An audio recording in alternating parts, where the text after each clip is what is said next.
Okay, well, hi guys, welcome back. It's been a hot minute since I've done an episode.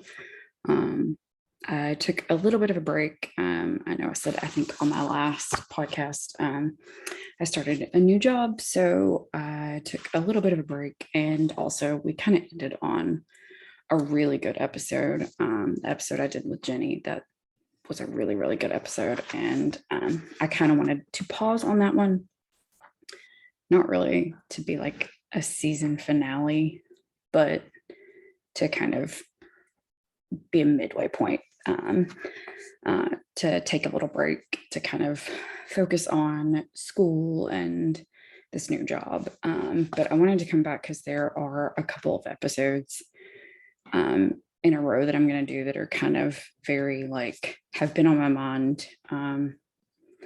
It's very now centered. And so it was something that I wanted to go ahead and get on here and do. This week's episode is going to be on the social construct. This chapter will be on the social construct. And this episode, I'm going to talk about kind of what has been going on in Texas and in Florida. Texas with this kind of bill that Governor Abbott chose to write up about children who are transgendered and how harmful it actually is, and also about the bill that was made and passed in Florida, the Don't Say Gay bill, and what it is, what it means, and again, why it's harmful. And then the next episode I'm actually going to do is going to be about Hulu's series Dope Sick, because I actually did 2 episodes of this podcast on the opioid epidemic, especially in this part of the US. And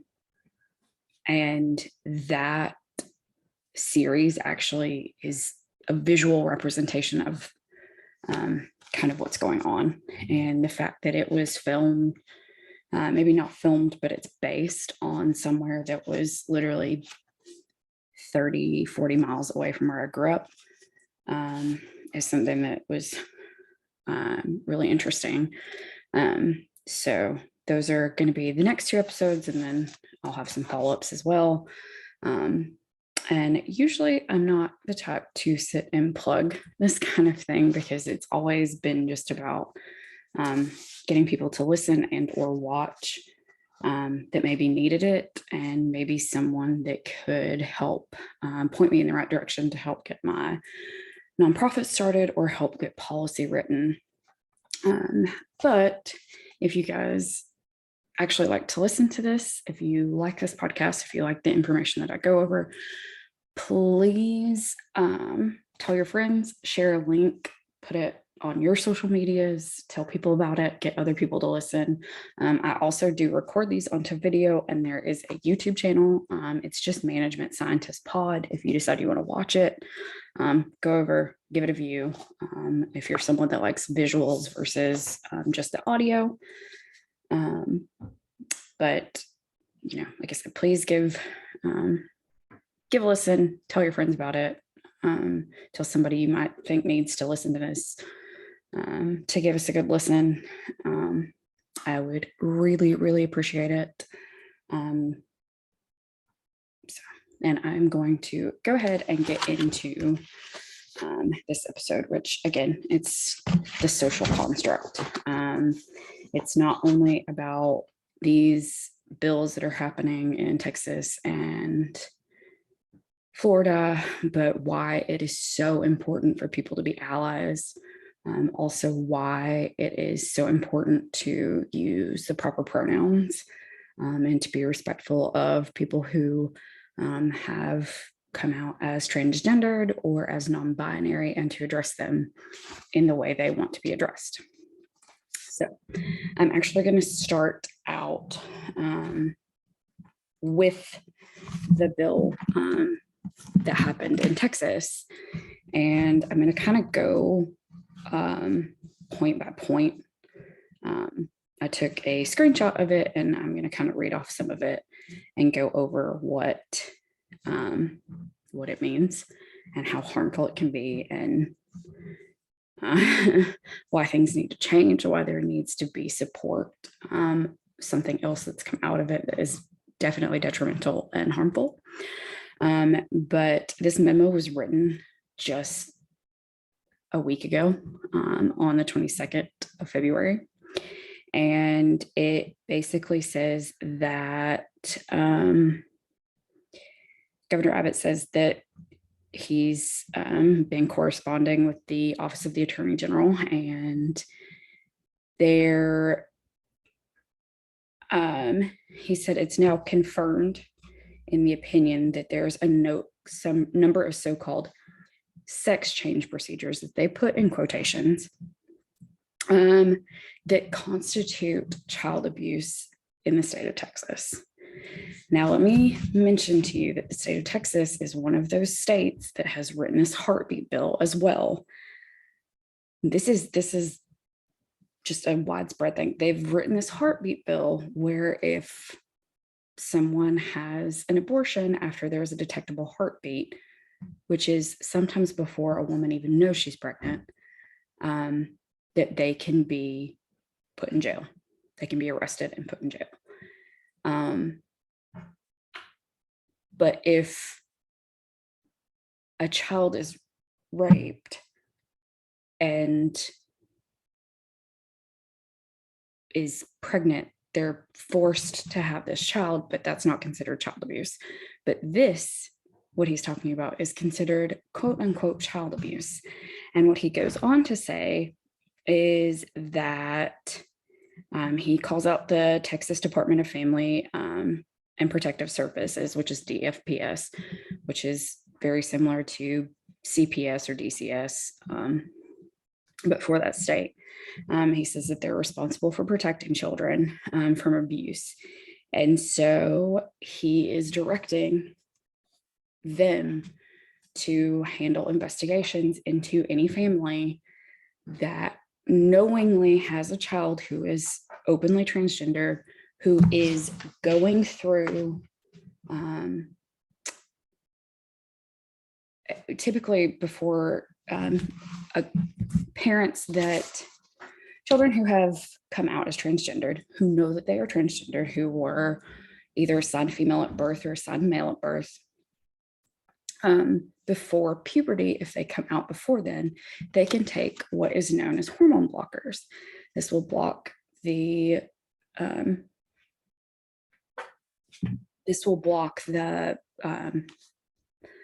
production of estrogen or testosterone in their system. It'll help slow puberty. They do this before maybe making the choice to go undergo gender reassignment surgery. Many times this is something that the child has decided on their own to do and has had many discussions with their parents. And many of the parents have had to make tough decisions on whether or not they want to put their child through these hormone blockers, which can be painful, can also be very, very expensive. Many parents don't have the means to let their child take this. But basically what Governor Abbott is saying is that any family that is going through this needs to be investigated so that they can be, I guess, brought to trial if it has to be for child abuse. In this, there are a handful of things that, not only is it so wrong, but there are a handful of things that are going to be detrimental, not only to the well-being of these children and their families, but also to the well-being of the state. First of all, he's getting DFPS to investigate this, meaning he is taking these people who are very underfunded and have a severe lack of people working in the system anyway. They're overworked. He's taking them away from legitimate cases of child abuse and neglect and putting them on something that in his mind, because he doesn't take the time to research and because he has some religious expectation of it, is taking them away and making them investigate these families that are doing what is in the best interest for their child and for their child's mental health. Again, he is taking these people away from investigating actual forms of child abuse where a child could or could not be getting physically beaten or even molested by a parent. And he is taking them away from that to put them on investigating parents who, at their child's insistence, the child knowing what they want, are giving them hormone blockers. Which brings me to the next point. These parents are doing what is in the best interest of this child because they know that if a child who has been assigned male at birth, who is now living openly as a female, once this child goes through puberty, it's going to be harder for this child out in public to live as openly as they want to be because they're going to have those significant changes that have happened. It's the same for those who are assigned female at birth, who are now openly living as male. It's going to be, it's harder, I believe, for, I don't know this, I don't want to speculate, but I believe it would be harder for assigned male at birth to go through puberty and try to continue to live female without having these hormone blockers and without having the preparation to go through gender reassignment surgery. Which is what many of these children want to do. Many of these teenagers want to do. They want to go through this gender reassignment because they know who they are. This isn't just some phase. This isn't, because if a parent knew that it was a phase, these people have gone through therapy. Let me put that out there first of all. These families have gone through therapy. We're talking years of therapy. They have gone to special places where other, like special camps. I don't mean conversion therapy camps. I mean like camps for other transgender children with their parents, where they can all have an open discussion about, and usually it's for younger kids before they've hit puberty, where they can have this discussion about, do I put my child on hormone blockers? Do I prepare my child for gender reassignment? These people have gone through all of this, plus done all of their research before they ever even allowed their child to take that first round of hormone blockers. This isn't something that a parent is just pushing on their child because they've decided, oh, I had a little boy, but I want a little girl, so I'm going to make my child change. No, this is a child that has, even at a very, very young age, realized, no, I'm not a boy, I'm a girl. Or no, I'm not a girl, I'm a boy. And to suppress that in the child can lead to so many childhood traumas, can lead to so many mental health issues. It can also lead to suicide. To suppress this in a child that young is to basically tell them, no, you don't, that's not who you are. To tell them, no, we're not going to do this. This isn't who you are. This is wrong. To tell them that can lead to some very severe and very terrible consequences later on in this child's life. Now, it's not easy for a child to transition because there are a lot of issues that parents have to face when their child transitions. But if you look at it, if you look at families of children who are allowed to be who they want to be,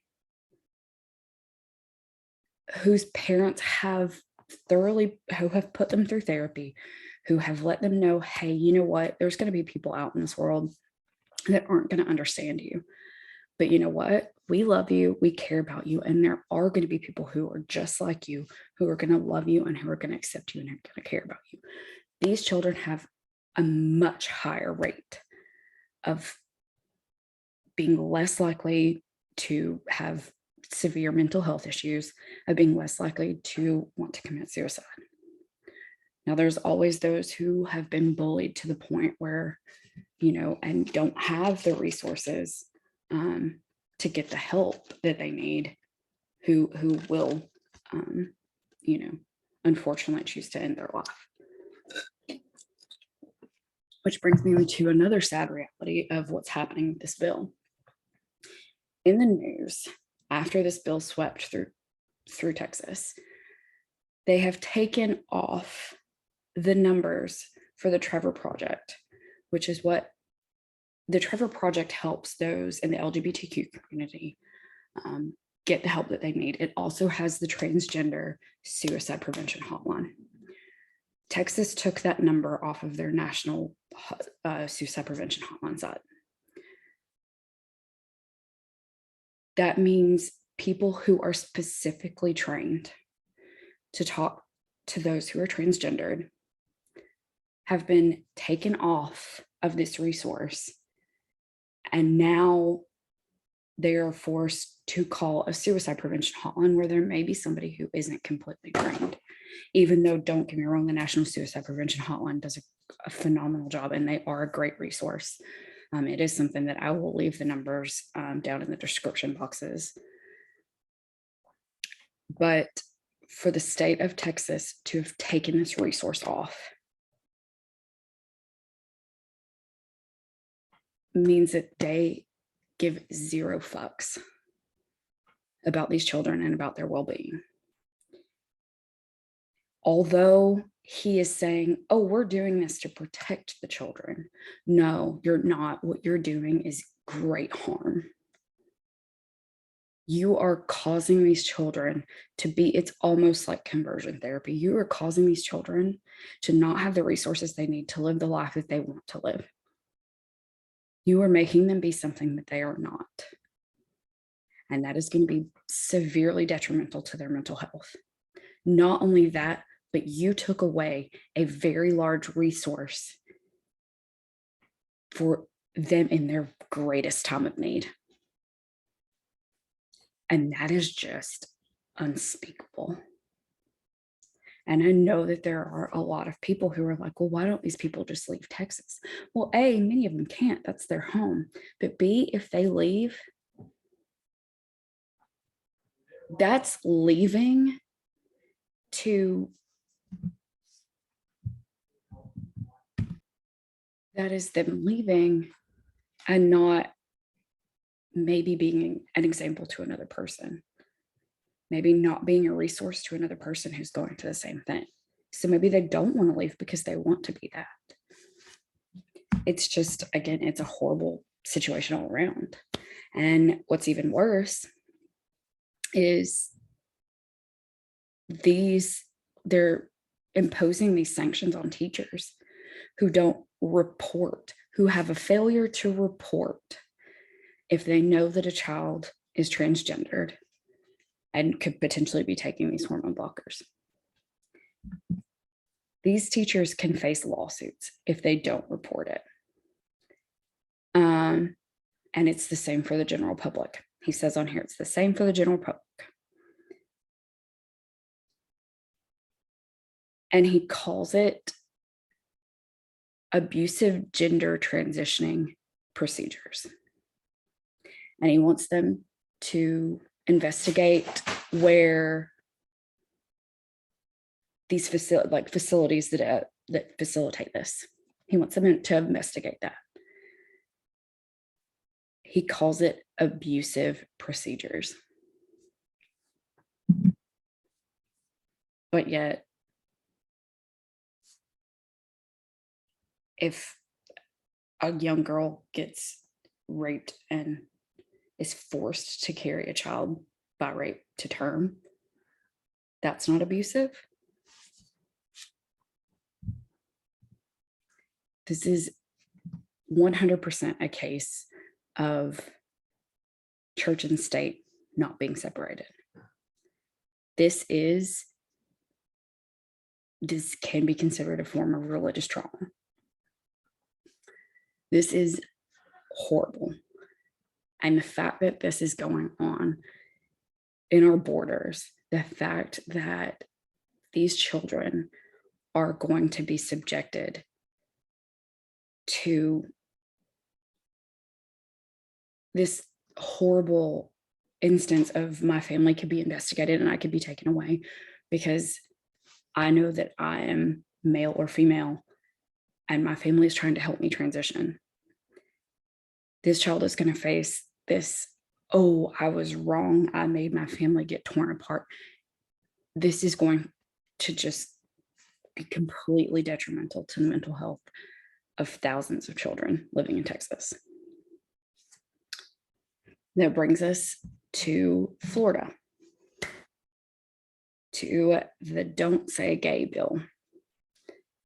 Now, what that means is they're restricting the teaching to school-age children about sexual orientation and gender. And again, teachers can be brought up for lawsuits if they teach about sexual orientation or gender identity. Which means that, again, a child doesn't have the ability to go to someone who is a peer, a teacher. This could potentially even mean school counselors can't talk about it, who go to them to say, hey, I'm feeling this. I don't know if I can talk to my parents yet, but I'm feeling this. Can I talk to you about it? These teachers can't. But not only that, this bill will allow the schools to out these children to their parents. And they have to do it within 6 weeks, or they can face repercussions.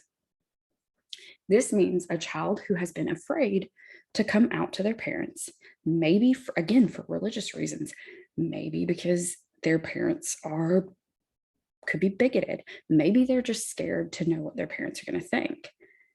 And so they've tried to come out to another peer, or they've come out to friends at school and it's gotten back to a teacher. This means that teacher can go and out this child to their parents. Again, this is so detrimental to the mental health of young people. And I know that there's people who are going to think, well, them being gay or learning about being gay is detrimental. No, it's not. Being gay isn't a choice. Being gay is who you are. Being transgender isn't a choice. Being transgender is who you are. And for those of you out there listening, if you are trying to come out, whether it be as non-binary, transgender, or just come out as being gay, bisexual, pansexual, know that there is nothing wrong with you. There is absolutely nothing wrong with you. You are made exactly how you think you are. If you know 100% that even though you were assigned female at birth, that you are a male, then you are a male. If you know 100% that even though you were assigned male at birth and you're a female, you're a female. Gender is a social construct, and gender identity is another part of that social construct. How genders were defined in the past are no longer relevant. And it is something that should be taught. And to these parents who think that TV shows or what they're learning in school or what they're learning online is so inappropriate and it should be like it was before. No, it is appropriate because it's teaching our children that there is nothing wrong with this. There is nothing wrong with somebody being transgender. And there should be more people in the world who are accepting of it. There is absolutely nothing wrong. And to the Christian people who think, well, God doesn't make mistakes. Well, no, he doesn't. They know that. They know because it's been they know because in their mind, God is telling them, hey, although you've got these parts, this is who you are. They are worthy of everything that cisgendered people are worthy of. And there should be so many more people who are accepting and, especially churches, especially houses of worship who preach love. There's no greater love than accepting someone who may not be like you. But these two states have white uber evangelicals running these states. And because they cherry pick verses of scripture out, they say, oh, it's wrong. But Texas is taking it even further by saying, well, we're going to investigate the parents and we're going to call it child abuse. And that's going to stop these parents from allowing their children to be transgendered.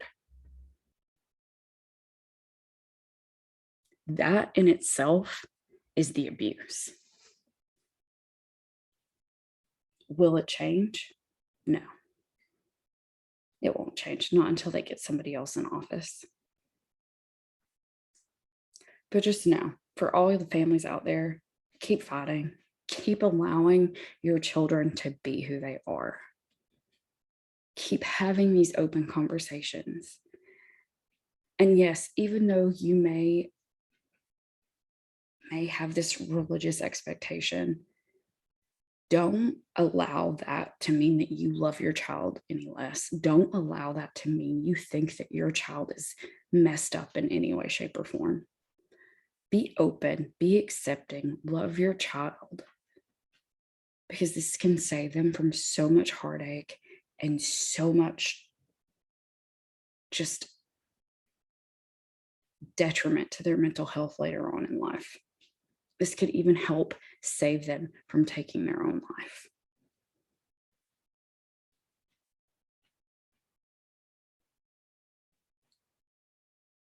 And this is the time now for those of us who maybe are cisgendered, but are still allies or are members of the LGBTQ community, to help our fellow members out, to be that ally.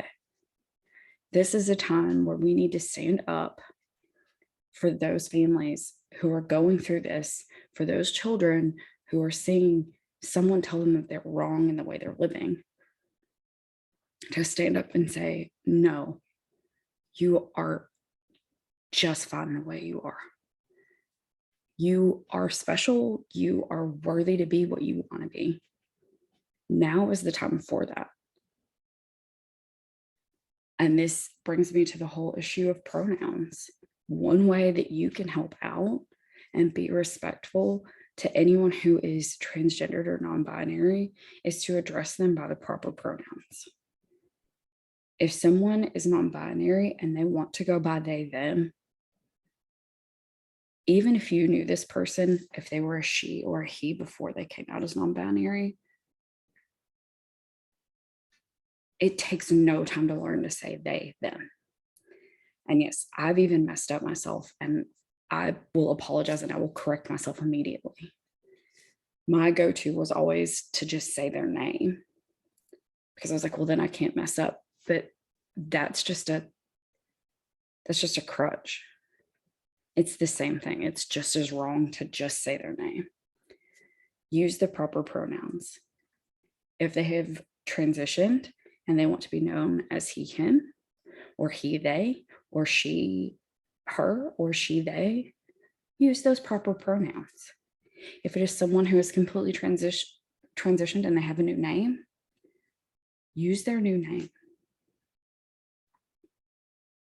Mentally keep reminding yourself, they, them, she, her, he, him, the name they want to be known as now. It takes no time to learn that. And that is how we can be allies to those who are going through this, to those who are transitioning, to those families who have kids that are trying to transition, that are now having to deal with this issue of, well, we might get investigated. reach out to them, help give them resources, donate to projects that help transgendered youth, donate to projects that help LGBTQ youth. Make it known that what the state of Texas and what the state of Florida are doing is so wrong. I'd make it known to those that are going through this that, hey, we're here with you. We're right beside you. We're an ally. We're fighting for you. What can we do to help? Because that's going to mean so much more to them. And they're going to know, hey, we're not alone in this fight. And that's the most important thing, is for them to know that they're not alone. So that's kind of, this is just something that's been, you know, when I read the bill, and especially after I read that they took the Trevor Project's hotlines off of their national suicide website,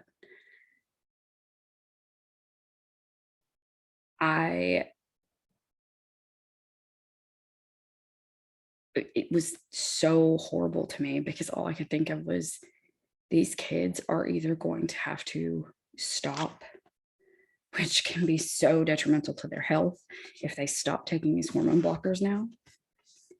If they stop their transition, I mean, it's physically harmful to them. It's mentally harmful to them. And to think about that, it's so horrible. They need to have some form of protection. And they're not getting it. They're getting a system that is fighting against them. And again, they're getting a system that these, you know, like CPS and their version of it in Texas, who should be investigating, you know, real forms of abuse, are now pulled off of these cases to go and investigate, basically to have a witch hunt.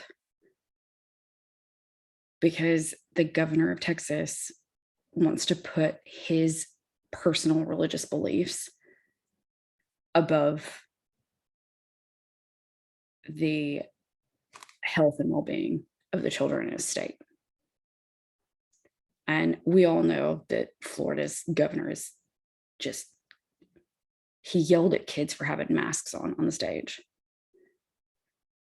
But to have this bill, which I'm sure he's going to have a transgender bill that's coming soon, but to have this bill that allows adults to out children to their parents, it's just unfathomable.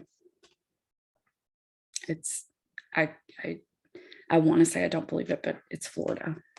And as much as I like that state, it's Florida. It's the whole South, to be honest. I'm sure part of the Midwest as well. It's all of this is coming. And, you know, they started out with this abortion bill to, you know, they started out with this abortion bill to help control women. And now they're pushing this agenda of, well, we're going to stop, you know, this sin of queerness before it starts. That's what's in their brain. And it goes back again to this whole not separating out church and state, and having these uber evangelical people in positions of power that are going to use their own religious beliefs to harm others, but to call it a war on their own Christianity. No. If someone being gay hurts you, and I use that in quotes, hurts you religiously, it's something wrong with you.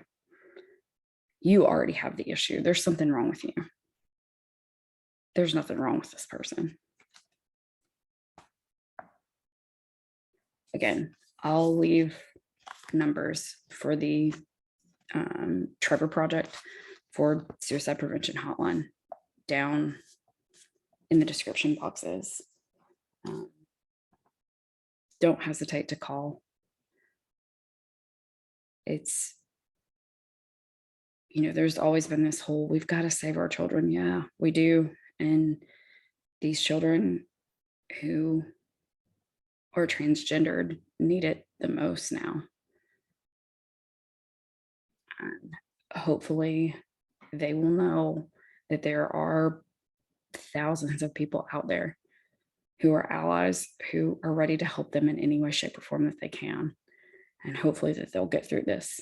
And to their families too, to the families of these kids who are able to transition, who are able to have these hormone blockers, whose families are willing to go through with a full transition.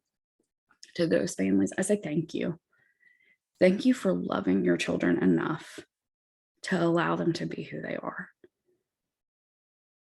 Thank you for understanding that even though you may have had this son or daughter and now they are a daughter or a son, that's still your child and you want what's best for your child.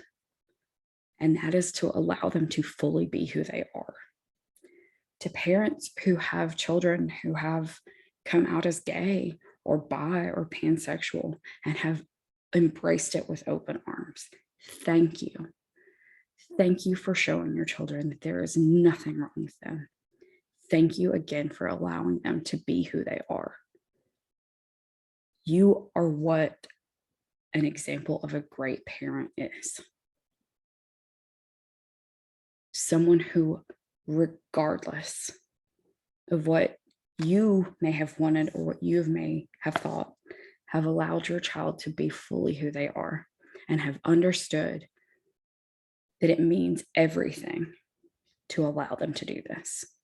Again, thank you. And to many other parents out there who might listen to this, someone's mom, someone's dad, or a child who, even an adult who listens to this, who still hasn't come out to their parents or hasn't fully realized how to talk to their parents about being transgendered. My hope for you is that when you do talk to them, that they are understanding, that they are open enough to have the conversation. Even if they might get upset at first, know that they still love you and allow them to have the time to understand what's happening, because I'm sure that they will. And if your parents don't, know that there are many of us out there who are willing to open up our arms and accept you into a family. So, again, this was something that I really thought needed to be brought up into a podcast. It was something that I needed to give my opinion on. It was something I needed to talk about. It was something that if there's someone out there maybe who listens that needs the help, my email address for this podcast is always in the description. Again, come on, leave a comment on the YouTube page if you need to talk to someone. My social medias are all on there as well. And my social medias are all on there as well. And you can come and leave a comment on that. If it's a hateful comment, know that I really don't care and I'll probably just delete it. Your comments don't mean anything to me if they're hateful. But if you have a question, if you need some help, if you need to get pointed in the right direction, hopefully I can have enough experience to do that for you. So that's going to do it for this episode. Sorry, I didn't put a trigger warning at the beginning, which I guess I should have. I will leave the trigger warning in the description, since I do bring up suicide and rape, not in a lot of context, but just to kind of give brief mention at to what child abuse actually is versus this And again, I will be on here again next week. I'm going to be talking about, again, I'll be talking about Dope Sick that is on Hulu, because it's also something that's very important that needs to be noted. More than likely, even though I do have some background in international relations and things like that, I don't think that I will be doing an episode on what is happening now in Ukraine.